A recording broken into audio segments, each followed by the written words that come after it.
नमस्कार। आप सभी हिंदी के जितने भी एस्पिरेंट्स हैं, आप सभी को मेरा सादर प्रणाम और नमस्कार।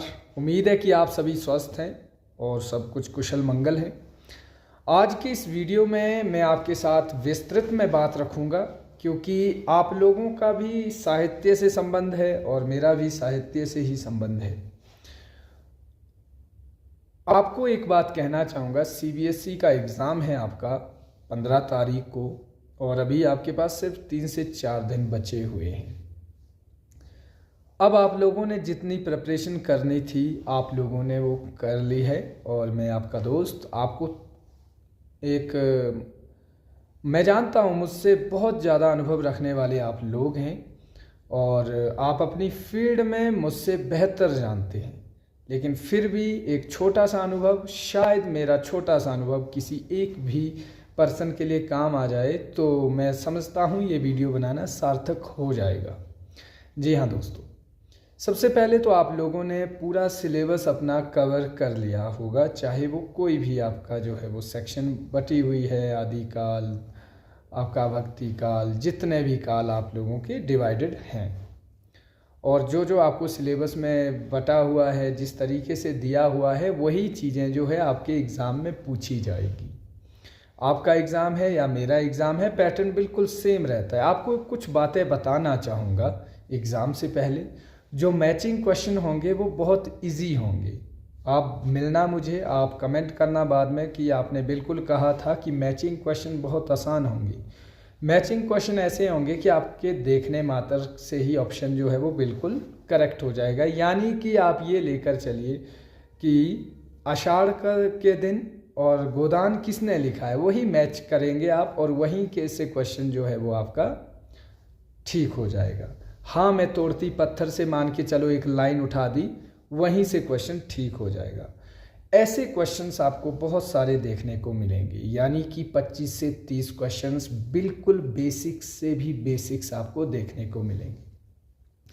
अब थोड़ा सा ट्रिकी रहेगा आपका 10 क्वेश्चंस, वो उस तरीके से पूछे जाएंगे। आपकी कोई पोएम होगी, कोई मास्टर्स की पोएम होगी, उसका तकनीकी पूछी जाएगी, उसकी मतलब हाँ, आपको जो है उसी पोएम में से जो है सपोज़ कीजिए आपको जो है वहाँ पर जो है डिवाइस पहचानना है। जैसे हम कहते हैं इसमें कौन सा अलंकार यूज़ हुआ है, आपको वैसा क्वेश्चन भी पूछा जाएगा, जो थोड़ा सा तकनीकी रूप से जो है एक बहुत बड़ा काम करता है। हमें लिंग्विस्टिक्स से क्वेश्चन पूछे गए थे, जिसे आप भाषा विज्ञान कहते हैं। वहाँ से बिल्कुल बेसिक्स पूछे जाएंगे, बस आपकी तकनीक पर कितनी कमांड है ये बहुत मायने रखेगा। मैं वाकई में आपको कह रहा हूँ, आपको सिर्फ हार्ड क्वेश्चन देखने को मिलेंगे 8 से 10 क्वेश्चंस। अगर आप लोगों ने खुले माइंड से एग्ज़ाम में गए, आपने एग्ज़ाम में बैठना है, 30 मिनट पहले सेंटर में पहुँच जाएँ, अपने हॉल में पहुँच जाए, अपने सिस्टम पर पहुंच जाएं। सिस्टम पर अगर आप 30 मिनट पहले पहुंचते हैं तो सबसे प्लस पॉइंट ये होता है कि आपका मन प्रॉपर काम करता है, आपका दिमाग प्रॉपर काम करता है, हड़बड़ाहट नहीं होती है शरीर में। ये एक रियल अनुभव है।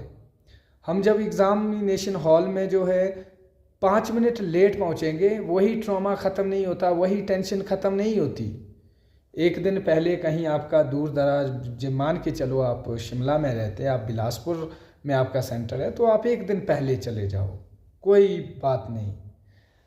और उसके साथ जब आप पहले 4 या 5 क्वेश्चन जो है हड़बड़ाहट में देखते हैं, आपको बहुत मुश्किल लग सकते हैं। किस्मत अच्छी रही तो पहले क्वेश्चन जैसे हमारे इंग्लिश वालों के लिए बहुत आसान थे। मुझे ऐसा लग रहा था कि कहीं मेरे साथ कोई ट्रिक तो नहीं हो रही है, कहीं छल तो नहीं हो रहा है। क्यों? क्योंकि शुरू के 8-10 क्वेश्चन बहुत इजी आ गए। रुकना पड़ता है उस कंडीशन में भी, जब आपको पेपर ज़्यादा आसान लग रहा है तब भी आपको रुकना पड़ेगा कि रुक ले, थोड़ा सा सांस ले ले, क्रॉस चेक कर क्या बिल्कुल सही चला है या ऐसा तो नहीं ओवर एक्साइटमेंट में जो है वो, या आप ओवर एक्साइटेड हो गए हैं और पेपर जो है वो फिर गुड़ गोबर हो गया है। उसके बाद अगर आपको हो सकता है कि पहले 4-5 क्वेश्चन बहुत डिफ़िकल्ट आ जाए, उस कंडीशन में खुद को ब्रेक लेना, पॉज लेना बहुत ज़रूरी हो जाता है। फिर मार्क एंड रिव्यू कीजिए, निकलिए, मार्क एंड रिव्यू कीजिए, निकलिए। आपको लगता है कि 7 से 8 क्वेश्चन ऐसे आ गए, फिर सीधे जो है 75 नंबर पर जाइए या 50 नंबर पर जाइए या 25 पर जाइए, चेक कीजिए कि क्या पेपर पूरी तरह इस तरह है। क्योंकि हमारे पास जब हार्ड PDF होता है, हमारे पास जब हार्ड कॉपी होती है, तो हम एक रिव्यू में देख लेते हैं कि पेपर का लेवल कैसा है। हम चेक कर लेते हैं कि पेपर जो है वो डिफ़िकल्ट है या आसान है, हमें पता लग जाता है। उसी एक एट अ ग्लैंस हम देख लेते हैं कि पेपर आसान है। लेकिन ऑनलाइन CBT मोड में ये पॉसिबल नहीं है। हमें शुरू के 8 क्वेश्चन इजी लगे तो हमें लगता है पेपर इजी है, लेकिन फिर लास्ट के 25 क्वेश्चन ऐसे आ गए कि कोई भी क्वेश्चन नहीं आ रहा है।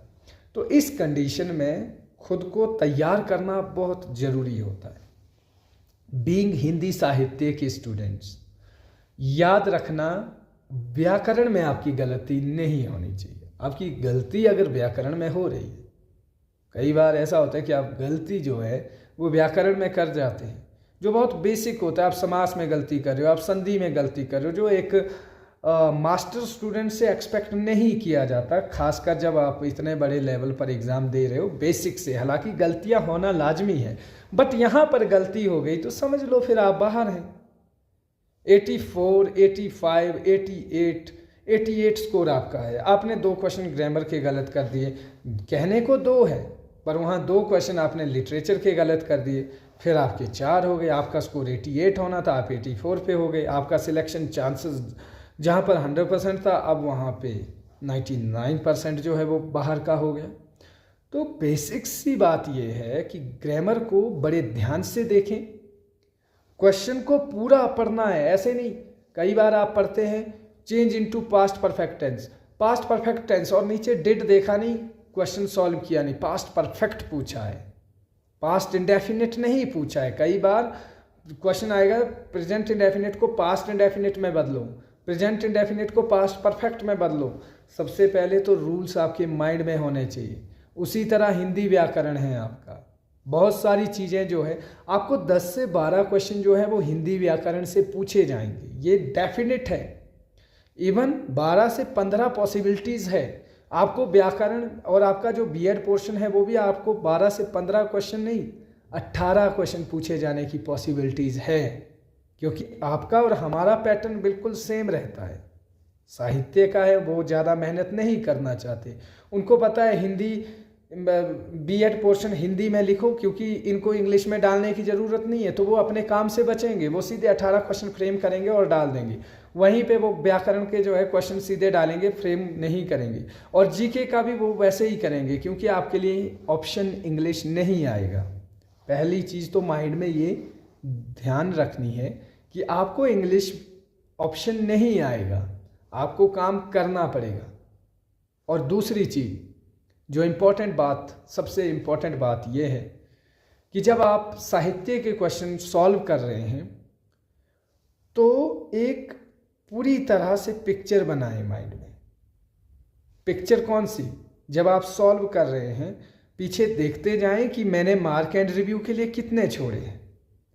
आपको पता है कि मैंने 50 क्वेश्चन किए और मैंने देखे कि मेरे कोई 15 क्वेश्चन जो है मार्क एंड रिव्यू में है, मीन्स कि कहीं ना कहीं गड़बड़ चली हुई है। इतने सारे क्वेश्चन जो है 50 में 15 क्वेश्चन मार्क एंड रिव्यू के लिए फिर बहुत दिक्कत हो जाएगी।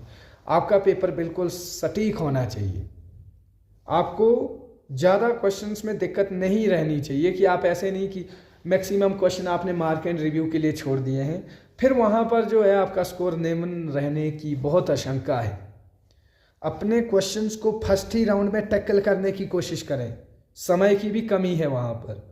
आप दोबारा रिव्यू के लिए जा सकते हैं, फिर रिव्यू उसी को करना है मार्क एंड रिव्यू जो आपको कन्फ्यूज़न में डाल रहा है, जहाँ पर सोचने के लिए समय लगेगा, जहाँ पर 6 ऑप्शन है कि ये पोइम है, ये निराला सूर्यकांत त्रिपाठी निराला की पोइम है, इसमें 6 चीज़ें पूछी गई है कि ये इसमें कौन सा अलंकार यूज़ हुआ है, इसमें कौन सा छंद है, इसमें क्या मीटर है, इसमें क्या क्या क्या चीज़ें हैं। तो वहाँ पर ये विस्तृत पोइम है या नरेटिव है या व्हाटएवर, उसमें जो है हमें क्या करना पड़ता है, एनालिसिस करना पड़ता है। तो वैसे क्वेश्चन को आप एनालिसिस के लिए छोड़ सकते हैं। बाकी सामने वाला सीधा क्वेश्चन है कि हाँ सूर्यकांत त्रिपाठी निराला या आप भारतेंदु हरीशचंद्र की लाइन आ गई, ये किसने कही थी, आपको पता है तो ठीक है, नहीं है पता तो आगे जाना पड़ेगा। वैसा ही आपको खुद की डिसीजन मेकिंग पे भी आपका एक पकड़ होनी चाहिए, डिसीजन मेकिंग। बाद में बाहर आकर ये नहीं कहना है कि मेरा क्वेश्चन छूट गया, मेरा क्वेश्चन छूट गया, मेरे क्वेश्चन छूट गए, सबसे बड़ी बीमारी होती है एस्पिरेंट की। क्यों? क्योंकि साथ वाले को भी उतना समय है, आपको भी उतना समय है, साथ वाला भी उतने ही में समय में उतना स्कोर ले रहा है और आप भी उतने ही समय में आपका जितना स्कोर है उतना आ रहा है। रही बात क्वालिफाइंग की, तो मैं मानता हूँ जो एक्सपेक्ट की जा रही है स्ट्रेंथ 5000 के आसपास हिंदी में, अगर हुई तो, हालांकि क्लियरिटी नहीं है इसमें, हो सकता है जैसे हिस्ट्री में 2600 है वैसे यहाँ भी 3500 से 4000 के बीच में ही हो, लेकिन स्ट्रेंथ जो मर्जी हो, हिंदी के कट ऑफ जो है वो आप ये लेकर चलिए कि आपका जनरल में 88 प्लस स्कोर होना चाहिए। 88 प्लस मतलब 90 प्लस स्कोर होना चाहिए किसी भी हाल में। फिर आप एक्सपेक्ट कर सकते हैं कि हाँ मैं पेपर में क्वालिफाई कर सकती हूँ। पेपर जितना मर्जी डिफ़िकल्ट आए, मैं पहले भी बता रहा हूँ, आज भी बता रहा हूँ, 4000 से 5000 में वो 35-36 स्टूडेंट मिल जाता है, वो एस्पिरेंट मिल जाता है जो तोप होते हैं। इसीलिए पेपर इजी आएगा तो आपके पास सबसे प्लस पॉइंट ये होता है कि आपके चांसेस जो है वो डिफ़िकल्ट को सॉल्व करने के भी बढ़ जाते हैं, क्योंकि वहाँ से कॉन्फिडेंस मिलता है। मेरा आज ये वीडियो बनाने का मकसद ये था कि बहुत सारे एस्पिरेंट ऐसे हैं जो हमें मंडी से देखते हैं, हमें कुल्लू से देखते हैं, शिमला से देखते हैं, हमीरपुर, बिलासपुर, चंबा, कांगड़ा, सिरमौर, किन्नौर, लाहौल स्पीति। तो एक उम्मीद होती है लोगों को, ऊना से लोग देखते, बहुत सारे मैसेजेस आते हैं। फिर मुझे लगता है कि वास्तव में हम कहीं पे किसी के लिए एक दो शब्द बोलकर अगर किसी के लिए मोटिवेशन का कारण बन सकते हैं तो व्हाई नॉट। तो मेरा कहने का मतलब ये है, पहले आओ, उस सिस्टम में आओ, एक बार अच्छा स्कोर करो, फिर बहुत बढ़िया लगेगा आपको भी। हालांकि आज के दौर में बड़ी सारी चीज़ें कहने को भी है, लेकिन कभी करेंगे आपके साथ, हर अनुभव शेयर करेंगे कि कैसा सिस्टम है, क्या चीज़ें हैं। फिलहाल के तौर पर हिंदी साहित्य वालों, माइंड को कूल रखना है। 3 दिन आपके पास बचे हैं। बीएड पार्ट के नोट्स को रिवाइज करो जितना कर सकते हैं, अभी उसे रिवाइज करो। करंट अफेयर है आपके पास, एचपीजी के है, ये अनप्रिडिक्टेबल है। 4 दिन बचे हैं बीएड हिंदी वालों, 4 दिन बचे हैं।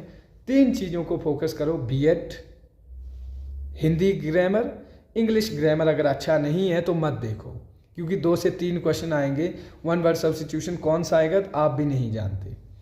और देखो आप लोग 1 लाइनर हिंदी के, कम से कम 3 दिन में जो है 3000 क्वेश्चन जो है 1 लाइनर पढ़ के आओ, फिर देखो आपका पेपर क्यों नहीं क्रैक होता है। मुझे आज की वीडियो में इतना ही कहना था, बाकी आपका समय शुभ रहे। जय हिंद दोस्तों।